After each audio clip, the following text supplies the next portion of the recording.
Support for The Nocturnist comes from the California Medical Association.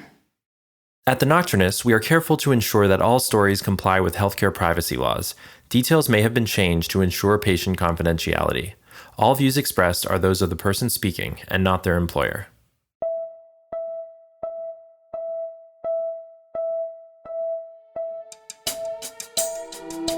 You're listening to The Nocturnist Conversations. I'm Emily Silverman. We all know that healthcare is broken. Some people support nationalized healthcare. Others support Medicare for all or a public option. Others prefer to keep the federal government out of healthcare as much as possible and combine cash pay practices with insurance for catastrophic situations only. These philosophical differences are the source of much gridlock and antagonism in politics. And too often, it seems like we're getting nowhere fast as healthcare costs continue to soar and the national life expectancy continues to sink. But today's guest works at a safety net hospital in Houston, Texas called Ben Taub, whose unique business model of public healthcare that is local may serve as inspiration for those of us who believe healthcare is a human right. Ricardo Nuila is a writer and hospitalist, and his debut book, The People's Hospital: Hope and Peril in American Medicine, is a love letter to Ben Taub Hospital, filled with stories of its faculty, staff, and patients, all mixed in with Ricardo's own experiences, growing up with a physician father, finding his way as a doctor himself, and listening to Wilco and Arcade Fire in the car on his way to work, which he mentions in his book and you'll hear me mention at the top of the interview, and so much more. Ricardo is an associate professor of medicine at the Baylor College of Medicine, where he directs the Humanities, Expression, and Arts Lab, also known as HEAL.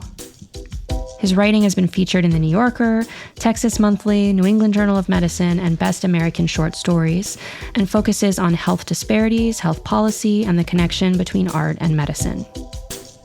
My conversation with Ricardo covers a lot of ground, including the way that he was torn between writing and medicine early on in his career, the unusual history of Ben Taub Hospital and its business model, the collision of political ideologies that occurs there, and the ways that we can work together across differences to put people over profits. But first, here's Ricardo, reading from The People's Hospital. The rumor we heard was that patients arrived with hand-drawn maps, our hospital marked like treasure. The stately Nigerian lady who responded, "Yes, doctor," to everything, metastatic breast cancer. The boy with the black curly hair wearing red Converse All-Stars and a Judas Priest t-shirt that screamed Mexico City, acute lymphocytic leukemia. The grandmother with the sari snagged in the guardrails, chest pain, real chest pain, might need bypass. We stood at these patients' bedsides. We wrote down their histories. We said we were sorry for examining them with cold hands. We ordered blood tests, interpreted EKGs, scrolled through their CAT scans. We input diagnoses. We weren't just doctors. Among us were nurses, social workers, x-ray techs, the people who rode up and down the hallways in the middle of the night waxing the floors. Some of us wore white coats with frayed sleeves and busted pockets, others tight-fitting scrubs embroidered with our names. In our bad moments, we became tribal. We weren't we were ortho, medicine, plastics, the 4A nurses. We only covered the unit. More often, though, the needs of our patients were so damn immediate, we found a way to work as one. We ran blood transfusions, heparin drips, a morphine pump when Norco didn't touch the pain. When COVID came, we gave oxygen together, one of us twisting the knob on the valve while the other inserted those tiny prongs into flared nostrils. We consulted one another when things looked dicey, surgery if we found boils, ID for antibiotics, and if anything looked remotely like a seizure, a twitch, a rolling of the eyes, we paged neurology overhead. If transportation was swamped, we wheeled them ourselves to MRI, to special procedures, to the cath lab, even the ICU. How downtrodden we looked when we did this, like beaten dogs. We figured out ways to make things work. Not enough money for your meds? We Googled the $4 list at Walmart. Muscles too weak? We dug up a refurbished walker from the basement. Dying and homeless and alone? We called in a favor from the hospice that used to be a Tudor-style home. And when our work was done, once we could envision someone not dying within 24 hours of our discharge order, once the first chemo had gone in, once we could be sure their chief complaint was addressed, the thoughts still lingered in our minds. What brought them here? What are their stories? Thank you for that reading. I am sitting here with Dr. Ricardo Nuila. Ricardo, thank you so much for being here today. Thanks so much for having me, Emily. This is wonderful. This is a dream come true to be on this show, so thanks. The first thing I want to say is I believe we have a pretty similar taste in music. So in your book, you mentioned driving to the hospital, listening to Wilco, and listening to Arcade Fire. And I don't know if we're maybe a similar generation or something like that, but it's internal medicine. Internists like Wilco and Arcade Fire. No, I think it is generational, but that Wilco song, that lyric, I remember it as a resident. Maybe I won't be so afraid, and just thinking, I just don't want to be afraid anymore. And so sometimes the music really captivates what you're feeling.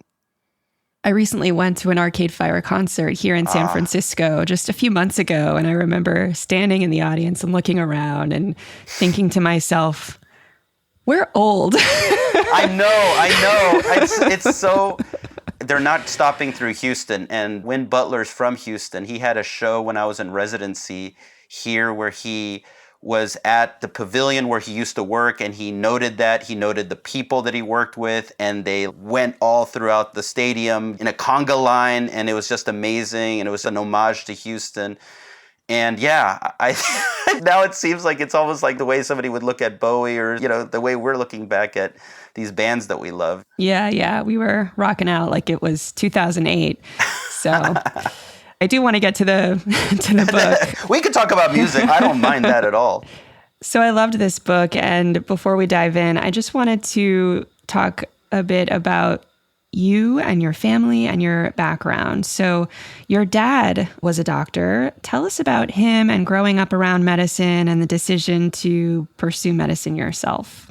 Yeah, I was born into a family of doctors. My dad was a doctor. His brother was a doctor. Their dad was a doctor. I grew up in Houston. My family is from El Salvador. My dad immigrated from El Salvador for residency. And I think he came with the intent to go back to El Salvador, but the Civil War happened and he found an opportunity here. I think he came thinking neurosurgery, and he found himself going into OB-GYN, and so he moved to Houston and opened a practice. And it just seemed kind of like a predestined thing that I would be a doctor, not because they put any pressure on me, but just because I would see my dad at work, and I saw the pride that he took in his work. I knew that what he did was to help people, and he would take me to the hospital on Saturdays. Now I'm a parent, and I know that's a nice ploy to take care of your kids.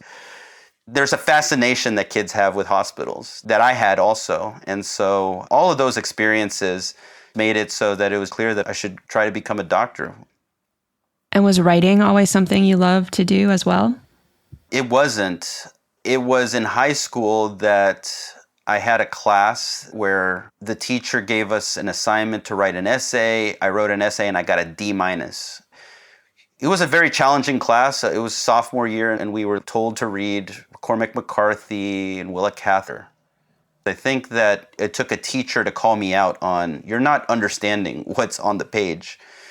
And in college, I was a pre-med, and I didn't really love my bio major because it was memorization, and I preferred reading and interpreting literature. And then I got to the point where I changed to an English major, and one track was the pre-med stuff. The other track was writing, more and more in depth. I mean, it became classes on script writing, for instance. So that by the end of college, I'd gotten into medical school, but I really thought that I was giving up on writing if I went to medical school. I went to one of my teachers who taught a script writing and dialogue class, and I said, I'm going to leave my medical school admission because I don't think that I want to leave writing. And he said I'd be crazy to leave medical school.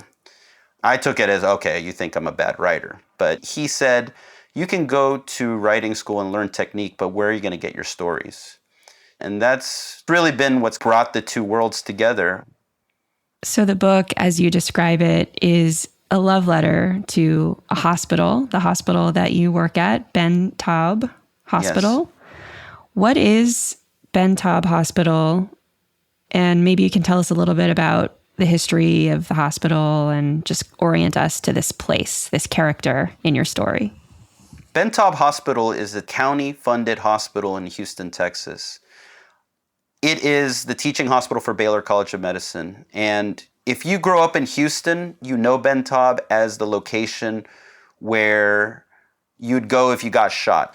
So that's what I knew about it. But I found this remarkable location where people actually got health care who couldn't afford health insurance, and they got good health care.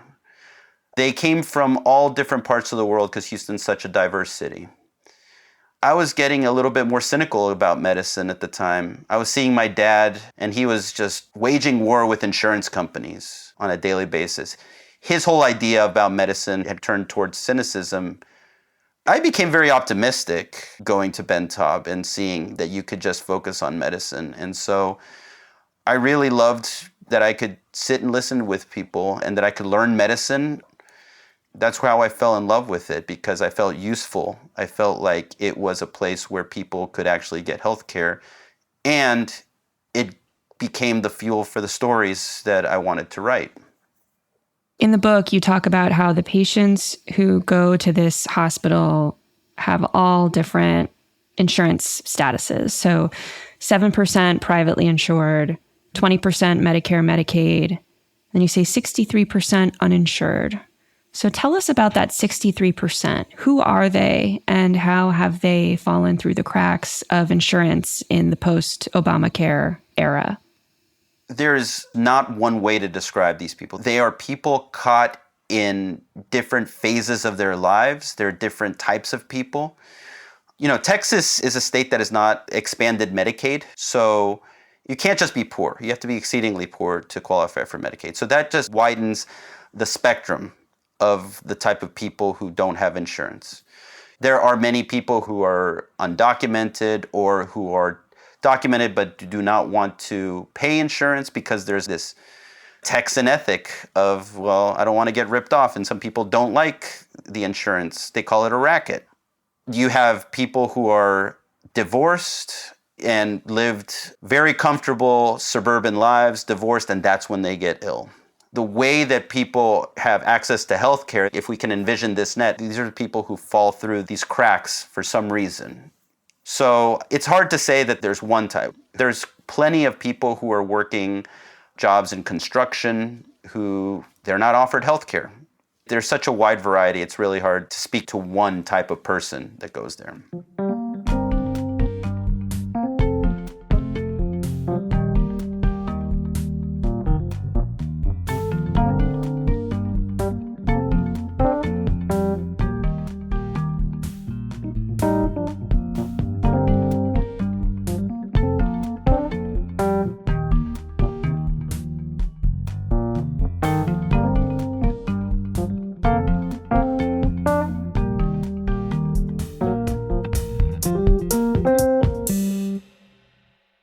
A lot of this book is about the unique business model of Ben Taub Hospital. So tell us, what is the business model and how is it different from other safety net hospitals? Like, I'm in San Francisco. I've done a lot of work at San Francisco General, which I believe is largely funded through the city Department of Public Health. But Ben Taub is a little bit different. So talk about how they are able to make ends meet and take care of people. The history of Ben Taub is that in the 1960s, the charity hospital at that time was called Jefferson Davis, and the city and county governments were fighting to offset the costs onto the other entity. The county wanted the city to pay, the city wanted the county to pay. Ultimately, the patients who needed health care were caught in the middle, and so the conditions were deplorable. In comes a really remarkable person who is a University of Houston creative writing faculty member. His name is Jan de Hartog. He was a ship captain, a war hero, a Nazi freedom fighter. He's a Dutch writer, also playwright, and he finds himself in Houston. He's Quaker, and he decides that he's going to volunteer at this hospital. He volunteers and he sees the atrocious conditions. He writes op-eds about it in the Houston Chronicle that tell the world at a time where Houston's growing. This is the time when the Astrodome, the first domed sporting facility, is being built. This is the time of NASA, that Houston has deplorable conditions for its poor. This becomes a matter of civic importance. And so what ends up happening is that it becomes a political movement to have healthcare for people who can't afford it that is actually funded, the way that schools are funded. This happens at the county level, and it's its own taxing authority. De Hartog writes this book. It gains a lot of notoriety, and the citizens of Houston vote in favor of a hospital district. Over the next 40, 50 years, this hospital district becomes a healthcare system. It becomes a system that is funded primarily by property taxes. But the way that it works is that there are thresholds for financial assistance for the healthcare provides. It's not an insurance, meaning that the healthcare is not paid for in full by policies or by some level of negotiation between hospitals and policies. What it is that they tally how much the person has consumed of healthcare, and if you are earning below a certain threshold, it used to be 200% of the federal poverty level, now it's 150%, then you pay nominal fees basically for your healthcare. Beyond a certain threshold, people will pay sliding scale for the costs of their healthcare. But one of the key concepts of this healthcare system is that the healthcare costs are not profit oriented, and so the costs are actually lower. So when you're paying sliding scale, you're actually paying the amount that is actually costs rather than what is being sold to you. Thinking about it as analogous to a school, that's really unique because I don't think that that's done anywhere else in the United States, is it? Dallas has a hospital district. In fact, Houston followed Dallas's lead. Places in the South who were more reticent to have robust Medicaid offerings, the cities started to develop some of these. San Antonio, a lot of them are in Texas. One of the real stark differences that you see is that it's a county by county issue.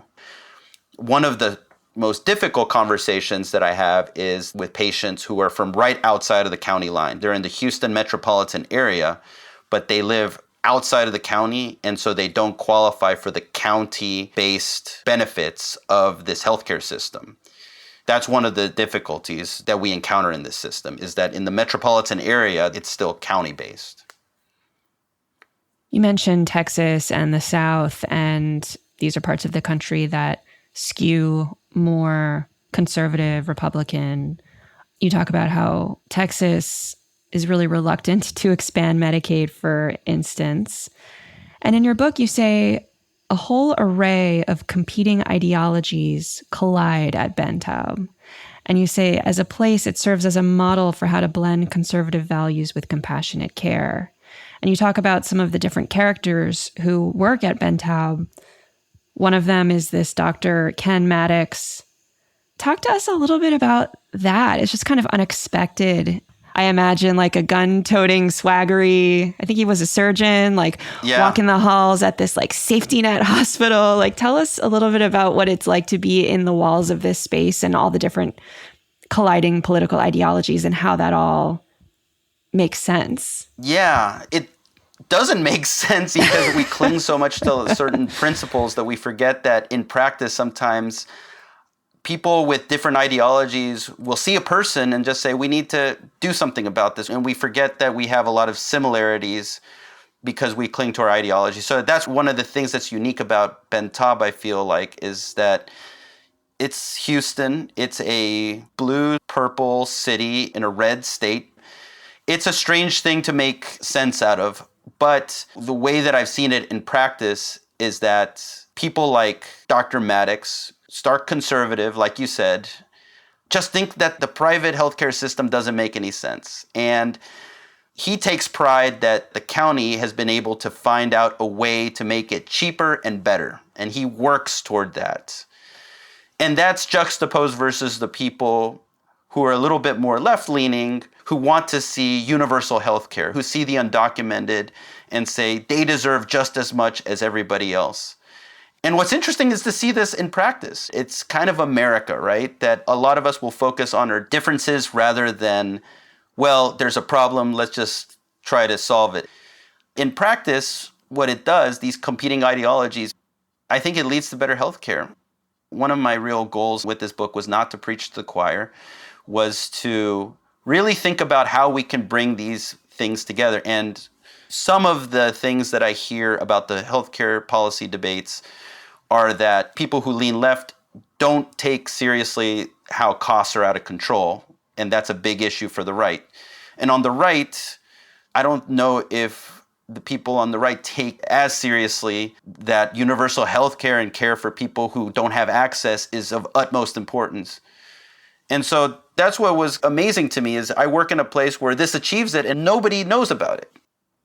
And the way that you depict it is you pick a handful of patients and you walk us through each one of their journey or odyssey to Ben Taub. And some of them arrive there with gratitude and relief.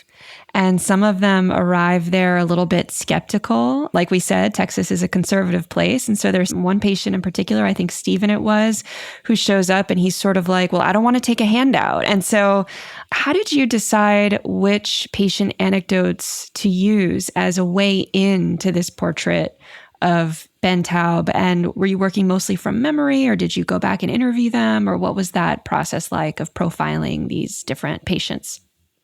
It sounds like it was mapped out nice and neatly, but at first I was like, I just know that I love Ben Taub, and I know that there's really interesting stories. And as a writer, I wanted to depict parts of people's lives that I knew that people did not know about. I can credit my editor for saying, you have to clarify the ideas behind them, because the writer side of me was interested in the scenes, in just the depiction of people's lives. I think that was what took so long, was really clarifying the ideas and drawing out arcs for the ideas that match the arcs of people's dramas and aligning them. I had to do a lot of research and understand the big concepts behind what was going on in the hospital. And then the other major part was that I was very reticent to put myself in the book. I did not want to distract from the people's stories. It took a long time to realize that I needed to be a guide on this, and I had to be thinking about these things also. So all of those had to be drawn out. I can really relate to this thing you describe of primarily being interested in people and their stories and the medicine, and perhaps the policy or economic or political piece of it coming later. I know for me, I was never really interested in healthcare economics. I was never a legal or policy wonk. I had no idea how everything was set up and paid for. And it was really through my journey of getting super burned out and trying to understand why is our workforce so burned out, and starting looking at the individual and then zooming out and looking at the culture, but then having to zoom out again and looking at the system and following the money, for lack of a better term. And so I had to educate myself on that later. And so was it a similar journey for you? Because this is such a policy heavy book and so well researched. Was that natural to you, or was that something you had to work harder at? Yeah, I had to work hard at that. There was a part of me that realized that words like Medicaid impacted people's lives as profoundly as any drama, and that how to depict that as a writer is really tough. It's kind of crazy to think back on how naive I was when I set out to write this. I didn't know the history of private health insurance. And ultimately, you have to contextualize all this. You have to make it a real narrative so that people understand why it's a big deal when one of your patients who has been paying into the system, working as a gas attendant, and he gets disability insurance, going $100 more than the threshold takes away a liver transplant opportunity for him. One of those stories really hit home with me because I was seeing it and feeling it at the hospital with him, and seeing health insurance taken away from somebody at a moment of critical need. So I really had to go and reinvent what I thought about this book. Find the right books is the biggest part of this. For instance, Paul Starr's book, The Social Transformation of American Medicine. When I pitched this book, I hadn't even read that book. And that book is fundamental. Somebody had done so much incredible research. So that's part of the process of writing. If you cast a wide enough net, you'll find these things, and then you go down that route, and then you situate it into your narrative. For the audience, I believe the liver transplant story that you're referring to, that's Geronimo, right? Correct. Just to give the audience a flavor of the types of patient stories that weave their way through this, can you just explain to them what happened where he was on Medicaid and then got on disability insurance, but then was too rich to be like, can you kind of paint a picture of that dilemma? Because it was so Kafka-esque.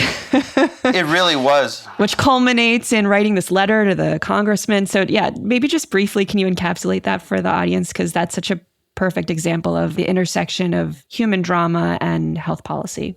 Sure. He was my age, 36 years old at the time when he had liver failure. And the only way to help him, because he was so decompensated, was through a liver transplant. And it so happened that people directed him to the right avenues, applied for Medicaid, got Medicaid, but the month after it was conferred to him, it was taken away because in Texas, disability payments count as income. He had worked as a gas station attendant, just like all of us who pay into Medicare, Medicaid, and Social Security. And so when his liver problems became so robust that he had to apply for disability, the person at the Social Security office made him put in for the disability. It was a formula that was calculated. He got a check for $900 and something, which was $100 more than what you could make in order to keep Medicaid in Texas. Again, you have to be exceedingly poor to have Medicaid in Texas. At the safety net system, there's no transplants that are offered. You have to have health insurance. And that's pretty much across the board in the United States. One must have health insurance or be extremely rich to get a liver transplant. So he had insurance, but it was taken away and his liver is failing. So this shocked us that it could come down to $100 for a gas station attendant in disability payments that could mean the question between life and death. Again, this is a person who's 36 years old. And so it just propelled our team to look deeper into the question. If he refuses his disability payment, can he qualify? Ask questions of the system. I just want to take a minute to talk about the system, which in your book you refer to sometimes as Medicine Incorporated or Medicine Inc. And you say here, it's tempting to imagine that Medicine Inc. was hatched by a small group of moguls gathered together in a secret location, maybe in the cone of a volcano, in a plot to fleece the American public. The truth is far more complicated. Those whom Medicine Inc. benefits most, doctors, hospitals, pharmaceutical companies, and middlemen like insurance companies, didn't create this behemoth on purpose. Medicine Inc. is the product of patchwork and the struggle of these groups, along with policymakers, to accommodate the foundational building block that is private health insurance. Private health insurance is the root of our healthcare problems. And so I'm wondering, how did writing this book shape your opinion, your political opinion, your opinion about health policy? What is your opinion? You say private health insurance is the root of our problems. So are you on the team of Medicare for all or a public option or something even more extreme like the National Health Service in Europe where the payer isn't just public, but the hospitals are public? How public should we get?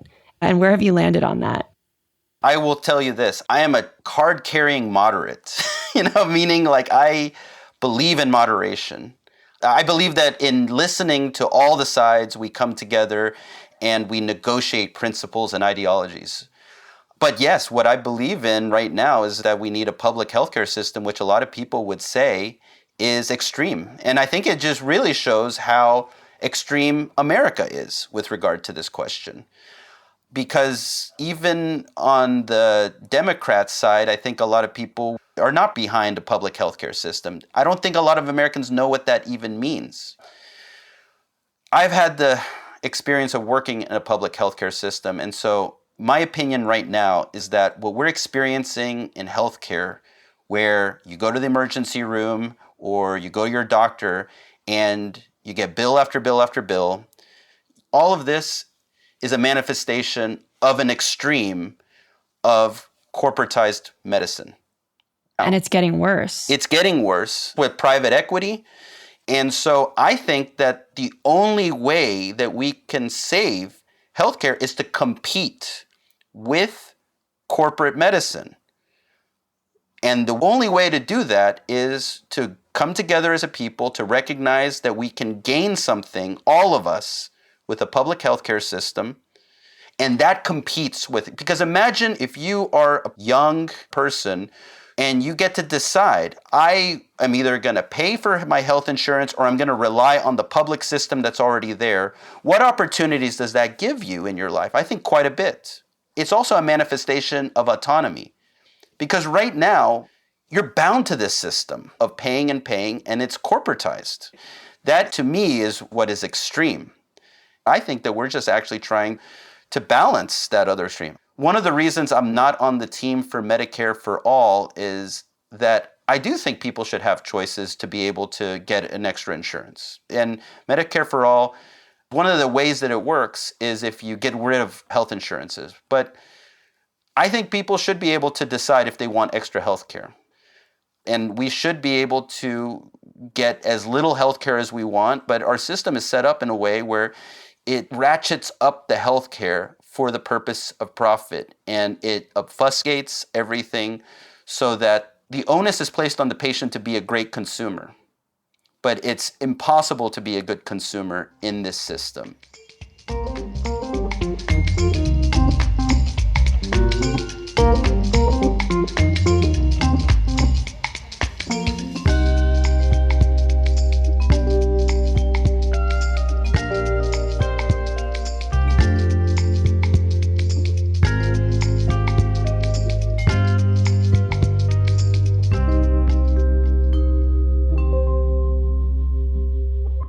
In the book, you briefly touch on this idea of direct primary care. You talk about Dr. Zubin Damania and some of his work in Las Vegas. And I've been looking a little bit into this concept of direct primary care where the patient subscribes to a doctor's office and pays a monthly fee, and they pay that fee whether they're healthy or whether they're sick. And it seems to help a bit with the incentives because the doctor is incentivized to keep you well, as opposed to the fee-for-service where it's sort of like the sicker you are, the better for the business because they get to profit off of your sickness. So I'm curious what you think about something like that, which also might help recenter primary care. Because right now we're just so obsessed with super specialists and like surgeries and procedures. Totally. And the relationship-based medicine of primary care should be the cornerstone, and I think is now like a footnote and sometimes even viewed as below what an MD should be doing to work at the top of their license. So anyway, I'm curious if you've thought at all about that kind of subscription model where, you know, we pay lawyers by the hour, maybe we pay doctors by the month, and is that something that could ever work? I've thought a bit about it, and I just see these enormous forces of corporatized healthcare. I just don't see how there's going to be competition with them. And that could be my own myopia, other than through public means. And so I love the idea of subscription models, but I'm wary that it's going to be crushed because they just have armies to be able to guarantee that the market is so difficult for somebody who has a very good idea. That's one of the reasons why I am a proponent of thinking really big, meaning the people's investment to liberate healthcare. I hope I'm wrong, but I'm wary that these forces are just so great that the only way to do this is democratically, is to recognize that there's a problem and to say public investment is the only thing that can liberate us from this. Yeah, that makes a lot of sense. When I spoke to some of these doctors who are doing this monthly subscription model, they too were kind of like, you have no idea how powerful big insurance is. They were like, you think you know? But once you really get into the belly of the beast and see what they're willing to do and how much money is on the table, they're like, you have no idea what we're up against. And so you're right. It may be the case that switching over to the centralized power of government is the only way to compete. And that's one of the reasons why I think it's interesting, Ben Taub, is you have conservatives who believe in public health care, but they believe in it in a local model. So that, to me, is an interesting point that we could talk about. In the 1950s, the government invested in the Hill-Burton Act, which was to basically directly inject into the healthcare infrastructures by building hospitals. There's different ways to look at what government control of healthcare is. I've seen the VA. I make the point that the government can do some good things in the VA, but I understand the trepidation that people have about like a fully controlled governmental system. I just think that we can't let these words and these ideas get in the way, because healthcare is so damaged right now that we have to question our own assumptions. That's one of the things that this book is about. We have to really come together and think about what are we willing to question in order to gain what we want, which is, I think everybody in America wants more personalized healthcare, meaning that they want a doctor to be able to think with them, and they want cheaper healthcare. Well, I think if that's the case, we have to really question how corporatized healthcare has driven us over here. Yeah, I learned so much from this book about a different type of public healthcare, which is exactly what you just said, is sometimes we get stuck in this dichotomy of Medicare for all and, the convoluted private system that we have right now, and really thinking about how to get creative and some of these other options, like you said, the local way of executing public healthcare. What does that look like? And how Ben Taub's model is so unique and how nobody really knew about it. And so what are your hopes for this book? Do you envision it being used as a teaching tool in public health schools, medical schools, nursing schools, sparking conversations about this local public option? How do you see these patient stories and also your own story and also this portrait of Ben Taub living in the world? I just want anybody to be able to tap into something here in this book, whether it is the drama of healthcare, the words, the prose, whether it is the history, and just learn a bit more so that we can all have a conversation democratically about how healthcare experience can be better. I'm worried about our field, Emily.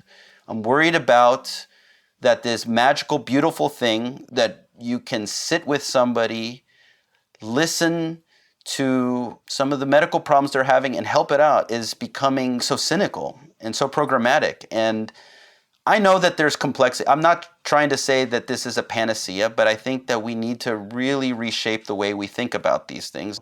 That's what the book is trying to do. It's just like, let's throw out ideologies and really try to think about how we can get back to that. And this is a model that I feel like in my years working there has helped me do that. I mean, I don't think about billing. I feel so fortunate to work where I work. I work on salary, where I can put all of the pressures that I think a lot of doctors work under, I can just channel that into the conversations that I have with patients. I feel lucky. And that's really where this comes from. It's just like, I feel like I live in a world where I have the ability to practice medicine the way that I want to practice it. And I feel so fortunate for that. And so this is just kind of a dissection of how that is and maybe see how we can possibly do it. And of course, it's also recognizing how difficult it is for people who are trapped, the sicknesses that they endure where they can't get access. I love what you just said about how you feel good at work. You're able to channel your energy into the patient interaction. It's just so good to hear that, because you're right. We are sort of watching a slow crashing train right now with healthcare. And I do a lot of these interviews, and I'll often ask people at the end of the interview, like, what do you see in the future of healthcare? And maybe I'll stop asking, because most people, they say, I don't think it's good. I think we're kind of headed for catastrophe. And so it's a little bit of a bummer to end interviews on that note. But I think it's also important to be real about where we're at. And, a lot of people listening to this podcast are doctors, nurses, medical students. And one question is like, what is our role here? there's so many stakeholders in this problem. You have government, you have private insurance, you have pharma, you have big hospital systems, you have private equity, you have frontline workers, you have patients. In that landscape, do you think clinicians and clinician leaders are awake enough to these issues? Do you think we're sufficiently railing back and fighting? Do you think we need to do more? Do you think that we're just so overloaded with the actual clinical work that we just don't have the time to do it? Or maybe we're ignorant and just don't know enough about it? Or what message would you deliver to this community, our audience, the listeners? How do we make our mark in this moment and do our part in steering the ship away from disaster, if that's even possible? I think we're conflicted. Doctors en masse have opposed universal health care, whether that be through insurance or health systems.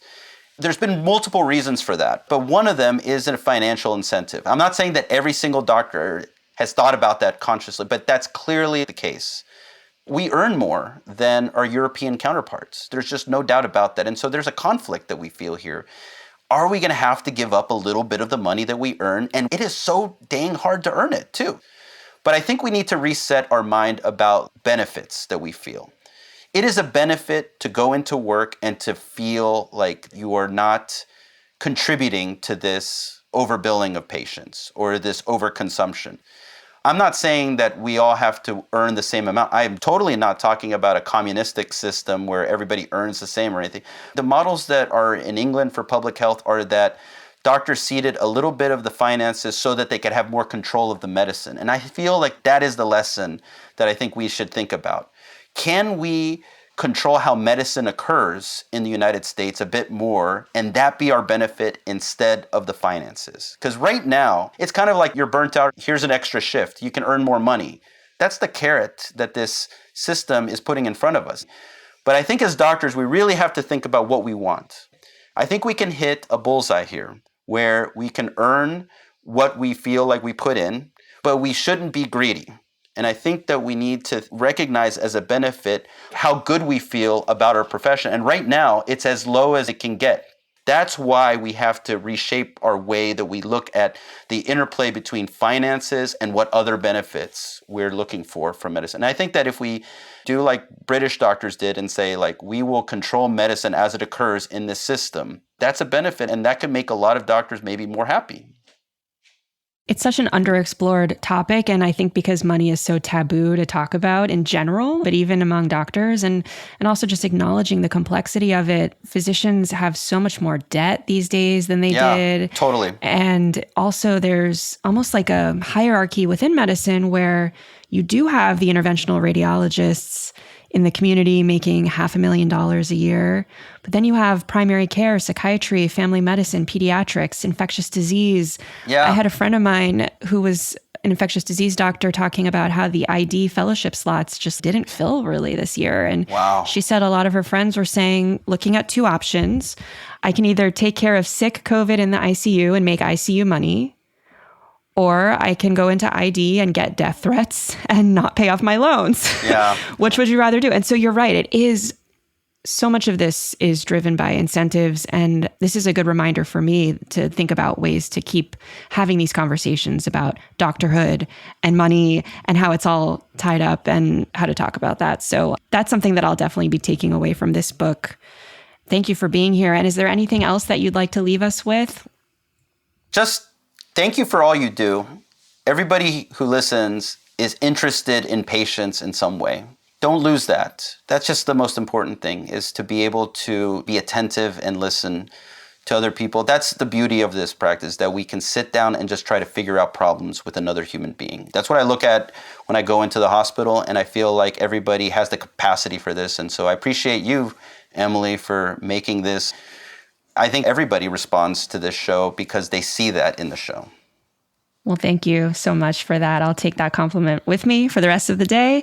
And for the audience, please pick up a copy of The People's Hospital, Hope and Peril in American Medicine, authored by our Dr. Ricardo Nuila. Ricardo, this has been a great conversation. Thank you for being here today, and thank you for teaching us about You and this place where you work, I just learned so much. So thanks.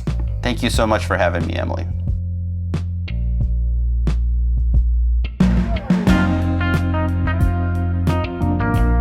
Thanks for listening. This episode of The Nocturnist was produced and edited by John Oliver and produced by Carly Besser. The Nocturnist executive producer is Ali Block, our chief operating officer is Rebecca Groves, and Noor Al-Saad is our development and outreach specialist.